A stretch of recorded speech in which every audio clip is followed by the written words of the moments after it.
everyone, from Manchester, New Hampshire, the first presidential primary state, and welcome to a CNN Democratic presidential town hall with Senator Amy Klobuchar. I'm Don Lemon. We're so glad that you can join us this evening. We are here at St. Anselm College, less than 1 year from the New Hampshire primary. It is President's Day, and across the country, Democratic candidates are competing for the chance to defeat President Trump. Minnesota Senator Amy Klobuchar is pitching herself as the best candidate to win back states that went for Trump in 2016. And tonight, Senator Klobuchar will take questions from voters who say they plan to vote in the New Hampshire Democratic primary. So please welcome, without further ado, everyone, Senator Amy Klobuchar.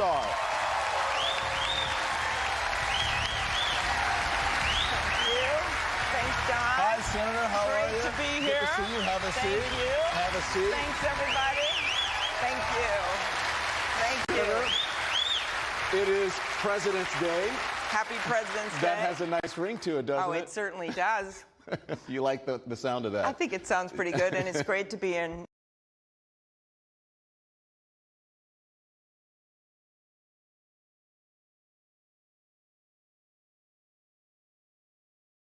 There are people commenting without a coat, and you're used to this. It means nothing coming from your state. Well, it's good to have you. So let's get right into it. And I want to start with one of the questions that is really the most asked questions here, and that is what separates you from the pack, from the Democratic candidates. And one version of that question comes from Neela Brownstein. Neela Brownstein is sitting right there. She is from Londonderry. Neela, what's your question?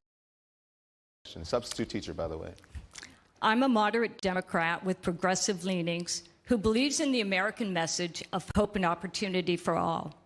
I am looking for a Democratic candidate who can make Donald Trump a one-term president and doesn't sacrifice a moderate vision to the leftist ideologies of outspoken progressives.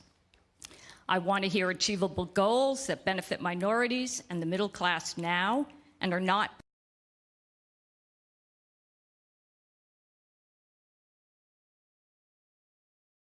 Neela, my mom taught second grade until she was 70 years old, so yours is a true calling. And I am someone that comes from the heartland, a North Country state, a little similar to New Hampshire, but someone that has always believed that we have to govern from opportunity and not from the chaos that we're seeing right now in the White House. I've done that my whole life. I ran the biggest public law office in the state of Minnesota, got to the U.S. Senate, and I've worked very hard to stand my ground on really important issues, whether it be things like doing something about climate change in our environment or making sure that we are progressive in how we handle our economy and stand up and have people's backs. But I also am someone that looks for common ground. In fact, in the last 2 years, 34 of the bills where I was the lead Democrat, in the last 2 years, 34 of the bills where I was the lead Democrat got signed into law. I don't think President Trump noticed it, but that happened. And I think what we need right now in this country is less of this grandstanding and gridlock, less of the shutdowns, which we just saw, and the put-downs, and much more of moving our country forward. I announced my candidacy in front of the Mississippi River for a reason last weekend. I didn't think it was going to be 17 degrees with a bunch of snow, but it was. And I did that because I wanted to make the point that we need to cross our river of our divides, that we need to walk over this sturdy bridge that is our democracy, and that we need to get to higher ground in our politics.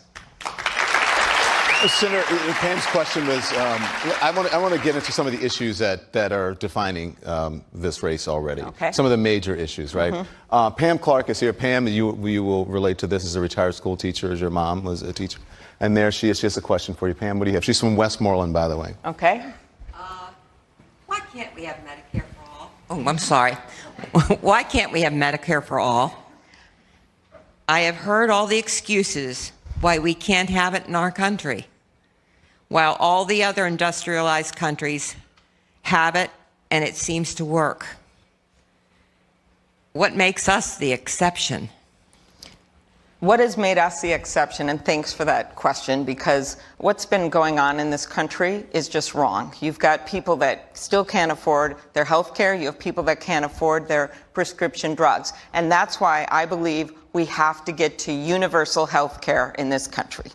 And we have to make sure that we build on the work of the Affordable Care Act, which, by the way, was a major improvement. As you all know, people were getting kicked off their insurance for pre-existing conditions. I remember just last summer, a little kid in a parade in a small town with his mom, and she points at her little boy who has Down syndrome, and she said, "This is a pre-existing condition. This is what a pre-existing condition looks like." And we fought that, and we won, and we protected the Affordable Care Act. But to me, it's a beginning and not an end. So what we need is to expand coverage so that people can have a choice for a public option. And that's a start, all right? And you can do it with Medicare. You could do it many ways, but you could also do it with Medicaid, something I don't think we're talking about enough as a potential solution. This is a bill that I am an original co-sponsor of. Senator Sanders is also sponsoring it. It's a bill by Brian Schatz, who's a senator from the state of Hawaii. And it basically says, let's expand Medicaid so you can buy into Medicaid, and it'll bring the prices down, and then we can cover more people. That's part of the equation, but the other part of the equation is doing something about prescription drugs. They are nearly 20% of our healthcare costs now when you include hospital prescription drugs. And I brought to the State of the Union a woman named Nicole Smith-Holt, whose son started rationing his insulin, because I wanted President Trump to know about this story. Rationing his insulin when he's general manager at a restaurant, and he did it wrong, and he died. That shouldn't happen in the United States of America, but it did. And that's why I believe we need to push those drug companies. They think they own Washington. They don't own me. I have one of the original bills to push to have Medicare negotiate prices, lift the ban, bring in less expensive drugs from Canada. We're in New Hampshire. We can almost see Canada from our porch, and other safe countries, and stop the practice where pharma pays off generics to keep their products off the market. Senator, this shouldn't be happening. If I can just jump in, because Sure. more to her question, which was about Medicare for all. You can applaud, which was a Medicare for all. What's your reservation about supporting Medicare for all? Well, I think it's something that we can look to for the future, but I want to get action now. And I think the best way we do that is something that we actually wanted to do back when we were looking at the Affordable Care Act and we were stopped, was trying to get a public option in there. And that is a way, if you all remember that debate, that is a way to provide a public alternative that's real, even beyond the exchanges, so that we can bring down the rates. And then we can look at other options, but we have to start somewhere, and I think we could do that much more immediately. So no Medicare for all? It could be a possibility in the future. I'm just looking at something that will work now. Okay, Bryce Stack is here. He is a college student from Merrimack. Bryce? Hi, thank you. Senator Klobuchar, just about every Democratic candidate for president accepts the reality of climate change, including yourself. However, when you were asked about the Green New Deal, you were quoted as saying that it is an aspiration, while declining to name your own specific policy proposals. Would climate justice be a priority in a Klobuchar administration, and which specific policies would you put forward? Very good question. I think you all know that this last year was the 4th hottest year in American history. And the Green New Deal is so important right now for our country. We may not have agreements on exactly how it will work and when we can get it done. And my point that I made there was that this is a discussion that we must have as a country. For too long, we've just been admiring the problem, right? We've been saying, oh, it's happening. And most of the members of the Senate did admit that it's happening. But what are you going to do about it? So I will, as the first day as the president, sign us back into the International Climate Change Agreement. That is on day one. I will also, in the first 100 days, bring back the clean power rules that the Obama administration was ready to put in place and the Trump administration left on the cutting room floor. I will also bring back the gas mileage standards and then propose sweeping legislation to upgrade our infrastructure. Anyone that watched that video of that dad driving his child through the lapping wildfires in Northern California will know that this isn't just something that's theoretical that's happening in the future. It's happening right now. And one argument that we need to make for those of us that believe in science. We need to make the argument that this isn't economics on one side and the environment on the other side, right? Because if you just let climate change keep going, you already see it in homeowners' insurance rates, gone up 50% in 10 years, right? Well, that is just going to get worse if we don't start addressing climate change, because the market is going to start seeing what's happening here. It already is, and it's going to get us in economic trouble. So in addition to all the new green jobs it will create, we have to do this for our economy, but we have to do it right, which is why I'd answered the question that way, and make sure that we have a transition. So it's urgent to you, right? It is an urgent cause. Let's get into some specifics, and I just want to read them off because I want to make sure I get them right. This is the Green New Deal, some of which it includes a complete shift in renewable and zero-emission energy sources, overhauling the nation's transportation systems to eliminate pollution and greenhouse gas emissions, and to set a goal for carbon neutrality by 2030. Do you believe those goals are achievable? I think that they are aspirations. I think we can get close. I don't think we are going to get rid of entire industries in the U.S. Aspirations to me means we have been doing nothing about this. And if we have some new people that are coming along, particularly in this school where we have so many students and young people, we need to get this debate going. And this is put out there as an aspiration in that something that we need to move towards. Do I think we could cross every T and dot every I in 10 years? Actually, I think that would be very difficult to do. But if we don't get started, and we don't start with renewable electricity standards, something that I've been a proponent of for a long time, we have tried so many things and they're just stuck in their tracks. I think this discussion, good or bad, it's not everyone's going to agree on how we get there, is very important to have. And you do that by launching big, by big ideas. And the actual legislation you do, we know there's going to be compromises. It's not going to be exactly like that. And we know we're going to have to look out for different areas of the country and how we proceed and be smart about it for the middle class and for people that are more vulnerable. We want to make this work for everyone. But we have to start the debate. Okay. Thank you. Bob Gelati is an assistant professor who teaches business management here. This is CNN Breaking News.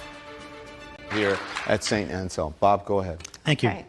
Recently, there have been a few articles written that you may be a difficult person to work for. Reflecting on your own leadership management style in your past interactions with your staff, is there an aspect of your leadership or communication style that you would like to improve upon moving forward? Okay. Thanks for that question. First of all, you have to know I love my staff. A number of them from the campaign are here right now. I've had the same people have worked for me for years. My chief of staff has worked for me for 6 years, my state director for 7 years, my campaign manager for 14 years. So you need to know that that's my management. The other thing about me is that I've had a long career of managing people, going back to the private sector, since you're business management. I was in the private sector for 14 years. I managed teams there, was a partner at 2 law firms, then moved to the public sector where I managed the biggest public law firm, the county attorney's office in Minnesota. There I managed hundreds of lawyers, hundreds of prosecutors, not an easy task. They did tremendous work. We had very low turnover and we got incredible results. I then became a senator. Again, proud of the work that we've done. Am I a tough boss? Sometimes, yes. Have I pushed people too hard? Yes. But I have kept expectations for myself that are very high. I've asked my staff to meet those same expectations. And the big point for me is I want the country to meet high expectations. Because we don't have that going now. The other thing,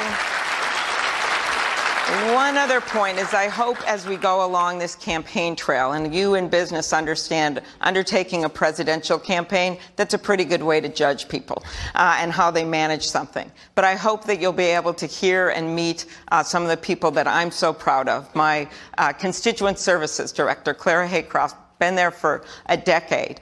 She's the one that takes those incoming calls from people who are in fear of being deported, or meets the babies when they come from other countries with the open arms of their families. Or Siad Ali, who has done incredible work for me and is the first Somali elected to the Minneapolis School Board. He's a great guy. Or the people that have done our work in agriculture. That's how we passed so many bills because of the fine work of our staff. So thank you for the question. Let's turn now to Sonia Prince, Senator, a mother of 3 from Nashua. Sonia? Hi, Senator. Knowing the misogynist history of our country and the previous smear attacks against women candidates, what is your plan to break through these systematic anti-feminist comments or attacks when the bar has been set so high for women and set so very low for male candidates? That is called... Good question, huh? Okay. That is called a loaded question. So the way I look at this is that, first of all, in 2018, you saw this incredible number of women that got elected to office. And could I just mention, thank you, New Hampshire. You are the first state in the country that sent a woman to the Senate who'd also served as governor in the history of the country. And that is my friend Jean Shaheen. And then that wasn't enough. You sent a second one in Maggie Hassan. So I think you know what it means to have true women leaders. My view is this, is the world is changing. As you see more and more women running, not just for federal office or for president, but also for local offices, and all over the country you see this happening. Someone once said, and I agree with part of this, but not all of it, that women candidates should speak softly and carry a big statistic. Okay, so I think you know I don't always speak softly. That's been established. I think what you find in a lot of these women is they've had to prove themselves in different ways. They have to carry a big statistic, which means be accountable and show what they're doing. In a number of my jobs that I've had, I've set out goals, and then I've showed how I've met those goals. And I remember looking at what Janet Napolitano was doing in Arizona when I was first getting into my work in public service, or Kathleen Sebelius in Kansas. And what they did was put out goals and show how they met them. Well, I think we need a little more of that in the White House right now. Very good. So President Trump, as you know, declared a national emergency on Friday to get funding for his border wall without the support of Congress. And Nick Pangaro has a question about that. Nick, go ahead. Good evening, Senator. Welcome to New Hampshire. Thanks, Nick. I wanted to talk about the national emergency that Trump declared on Friday, as was said. No doubt it's going to wind up in front of the Supreme Court. Can you talk a little bit about what the impacts on future administrations may be if the president does prevail in front of the court? And can you also include in that some discussion on what a President Klobuchar might do should the president prevail and you have those powers? Okay, thank you very much. First of all, I believe this is unconstitutional, what he is doing, okay? It is wrong. We reached an agreement in the Congress. It was hard fought between Democrats and Republicans on how to deal with him not bringing us into another shutdown. And you know what happened, longest shutdown in the history of America, 800,000 people out of work, not being able to go in their jobs, shut out, or worse yet, showing up for their jobs because they had to and not getting paid. And you heard those stories. And he was willing to put the country in that kind of chaos. So people reached an agreement and basically gave the same amount of money for a mix of border security, just as we did last year. It's a very similar thing.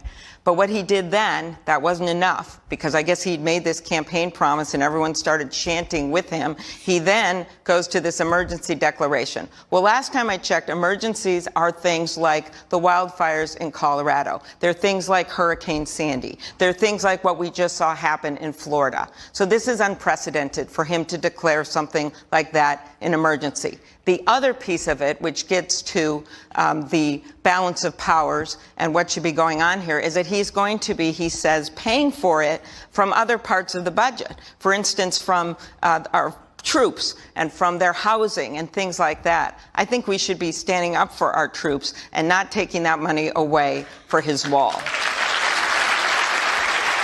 Senator, thank you. What about your presidential powers if you get it? Well, I would exercise those powers very carefully.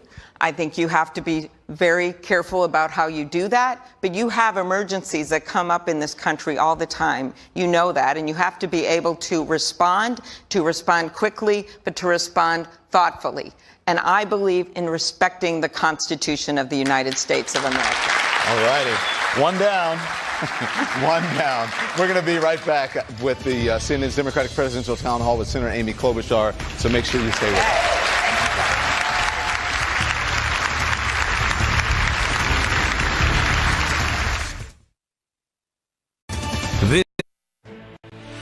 This is CNN Breaking News. Welcome back, everyone, to CNN's Democratic Presidential Town Hall with Senator Amy Klobuchar.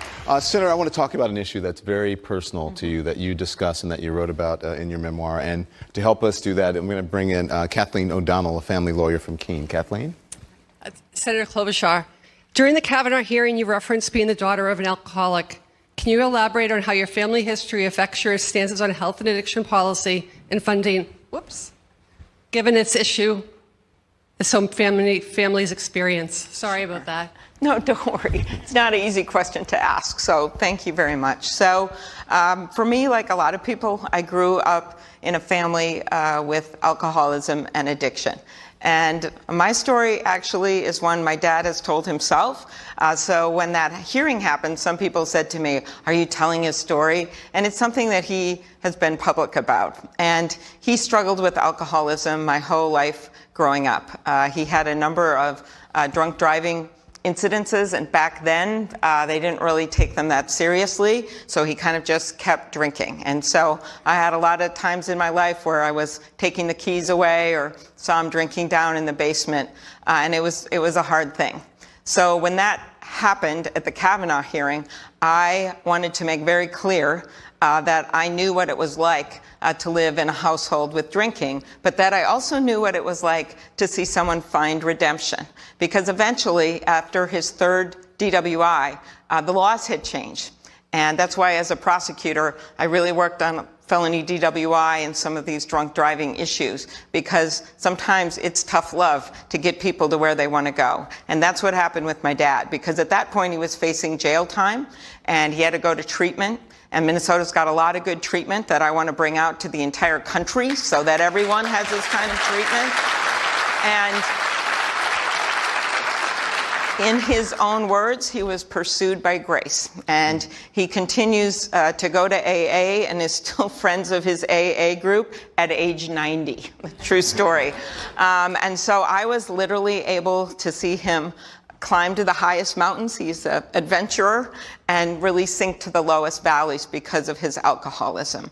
And so when that happened in the Kavanaugh hearing, I just wanted to get the truth from the nominee, but I also wanted to make it clear that this isn't just all fun and games about addiction. Whether it's opioids, like what you've seen in New Hampshire, where you have one of the highest rates of deaths from opioids, whether it is the alcoholism. That we need to make sure we are there for people, that we have treatment, that in the criminal justice system we're humane, that we use drug courts, because once people get good treatment, they can get through anything. So, thank you. So, Senator, we're going to get to opioids in a minute, because I know that's very important to you. But can we stay on this subject, because I think it's a subject that touches a lot of people. In your book, you write about experiencing your dad. You were on your way back from a football game. Stories like this. You mentioned a number of stories. You were 12 years old, and he took you to a bar. You were sitting at the bar. You said at the end of the bar drinking a 7-Up. He was upstairs drinking with the owner. On the way home, he was swerving, drove into a ditch. And then, you know, luckily you both survived and he was okay. But these experiences, how did they shape the person that you are today? Well, good work on that bill by so many people on both sides of the aisle, that finally we said, you know what, maybe we can look at some of these long drug sentences, nonviolent drug sentences, and give people some break and save money in the process, right? And we need to look at all of our sentencing like that. My job as prosecutor was, yes, to convict the guilty, but also to protect the innocent. All right. Listen, and I know addiction is a big issue for you, but I want to talk about the opioid crisis that's going on across the country. And New Hampshire's at the top of the list when it comes to this crisis. Can I just ask you, if you're in the audience, if you had anyone, a family member, a friend, or yourself who have had a connection or been affected by the opioid crisis, can you raise your hand? Wow. Unbelievable. You see those hands? Yeah. Yeah, it's interesting. But I want to get a question. Now let's bring her in. I'll let you answer her question. This is Jody Knoll. Jody lost her fiance to opioids, and I'm sorry for your loss. What's your question? As a single mother, widowed a decade ago by the opiate crisis, I am extremely vigilant in regards to our national drug policy. Trump promised to address this, but I feel he let us down in the end. My question to you is, if you are elected president, what would you actually do to combat this epidemic? Okay. Well, thank you, Jody, and I am so sorry, and I am just honored that you would come today and take that grief and speak out to the nation, because that's what we have to do to keep making the case. We can use all the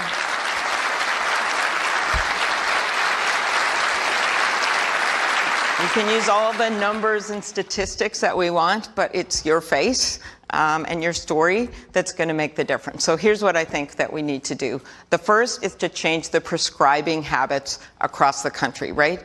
We know that a lot of people get addicted innocently. They go into the emergency room, they go to a dentist, and we're starting to see that happen, which is a good thing. You've seen governors across the country, Democrats and Republicans, make moves. I think we even need to do more federally. There have been guidelines changes, but I think we have to make it very clear so we have less prescriptions, less addictions. So that's a start. The second thing is, once we do that, and it's already starting to happen, you're going to see illegal drugs coming in, very seriously dangerous drugs like fentanyl, what you've seen come in. And so that's going to take everything from the bill that Senator Rob Portman and I passed to do something more with our Postal Service. They were actually allowing these things to come in unfettered, and to make sure, working with our law enforcement, that we cut down on that. Prince died in Minnesota from opioids and his addiction. And that's something we still can't get over in our state. But we also know it's not just famous people. It is people like your story. It is people, our champion swimmer, one of our champion swimmers in Minnesota, went into with a disease, got hooked, then turned to heroin and died. So the illegal drugs is a piece of it too. The third part of it is what I just talked about, and that is treating addiction. And there is just not enough funding going into addiction. I see it as a money saver in the long haul, because so many times when people get hooked, they end up breaking into things, committing crimes. I saw this in my job. So how do you pay for it? Well, I got a good first start, and that is, why don't we pay for it by getting money from the very drug companies that got people addicted in the first place? It makes no sense to me at all. And so you see that happening right now. And that is where I would like to see the president, and when I'm the president, I'll do it, but I would like to see the president firmly behind this. You see it going on with lawsuits around the country, but we have a bill right now, the Lifeboat Act, chief sponsor is Senator Manchin from West Virginia, another state that's been strongly hit, where we just simply put a fee on those companies that are selling the opioids to help pay for treatment. So I'd like to see the Trump administration get behind that. So, Senator, Griffin Sinclair Wingate is from Dover, and he works. This is CNN Breaking News. Is from Dover, and he works at a nonprofit. Okay, what's your first name? Griffin. My name is Griffin. Okay, very good, Griffin. Hi, thank you so much for taking my question, Senator.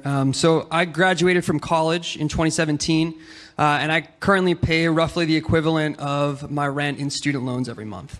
I have friends that graduated 6 figures in debt. Here in New Hampshire, students graduate on average with the highest average student loan debt in the nation. 36,000 or something like that. It's absurd. Mm-hmm. And so I'd like to ask you, would you be willing to stand with my generation and end the student debt crisis by supporting free college for all? And would you include undocumented and formerly incarcerated people in that program? Okay. And if you could please just preface your answer with a clear yes or no, I would really appreciate that. Thank you so much. Okay. Well, let me answer you first of all. I think we have to do everything to help our students afford college. My idea is to make it easier to refinance. To start with your two-year degrees, the community colleges being free. That's something that President Obama was pushing. There's a reason I'll get to why I'm starting there instead of four-year. So I want to answer that question first for you. And let you know that I also had student loans, and when I married my husband, he had tens of thousands of student loans to make you feel better, but I married him anyway, all right? Okay, so here's what we need to do.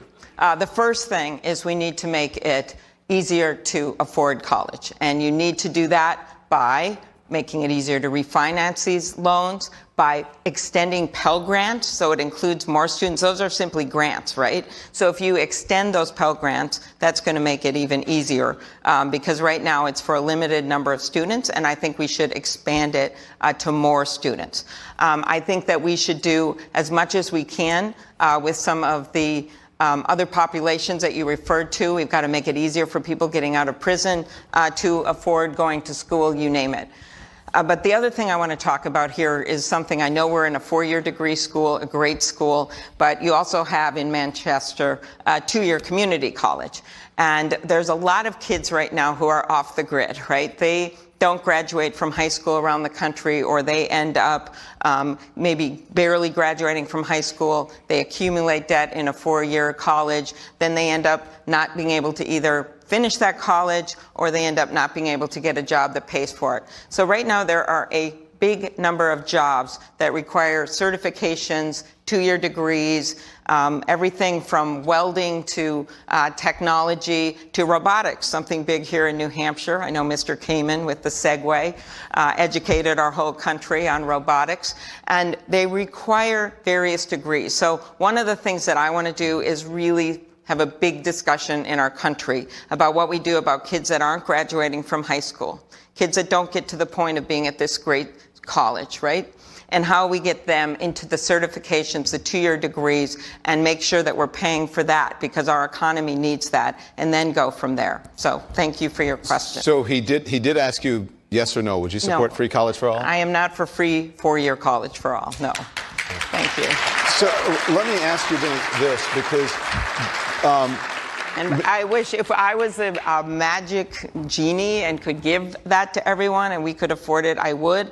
I'm just trying to find a mix of incentives and make sure kids that are in need, that's why I talked about expanding Pell Grants, can go to college and be able to afford it. Yeah. And then make sure that people that can afford it are able to pay. Yeah, we're on a college campus, so you know many of the questions. I know that. Many of the college campuses. But I've got to tell the truth. I mean, we have this mounting. We have a mounting debt that the Trump administration keeps getting worse and worse. I also don't want to leave that on the shoulders of all these kids, right? And so we've got to do a balance. Some of it's major tax reform in terms of reversing some of the things that this administration has done. And then some of it is making sure that students are getting degrees and being led to jobs where we actually have jobs. Yeah. Okay, so you know, I was saying we're on a campus, 1.5 trillion collectively we hold Americans, and that's a lot. That's a lot. That's why the refinancing. And I figure if billionaires can refinance their yachts, students should be able to refinance their loans. So. Deborah Butler is an accountant from Concord. Deborah, what's your question? Senator, if you were in a debate with President Trump and you could ask him one question, what would you ask? I think my question would be, does he pledge to obey the law? Because to me, that has been one of the biggest problems with this president, is that he keeps undermining the law in this country. He keeps undermining his own attorney general, the former attorney general. He keeps undermining the Mueller investigation, which is a major investigation focused on a foreign country trying to intervene in our election.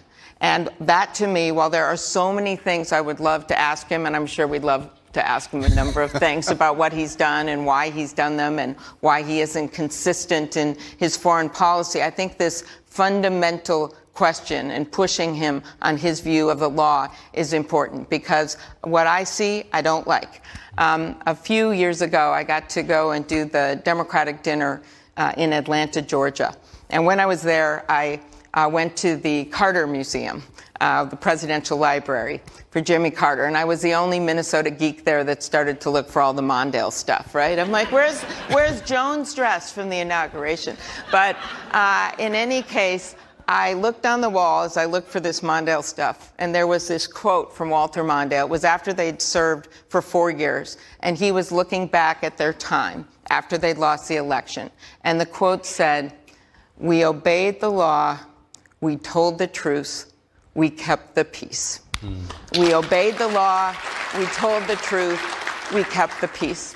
And I think that is the minimum that we should expect from a president, and that is what I pledge to do to you. CNN's Democratic Presidential Town Hall with Senator Amy Klobuchar. We'll be right back.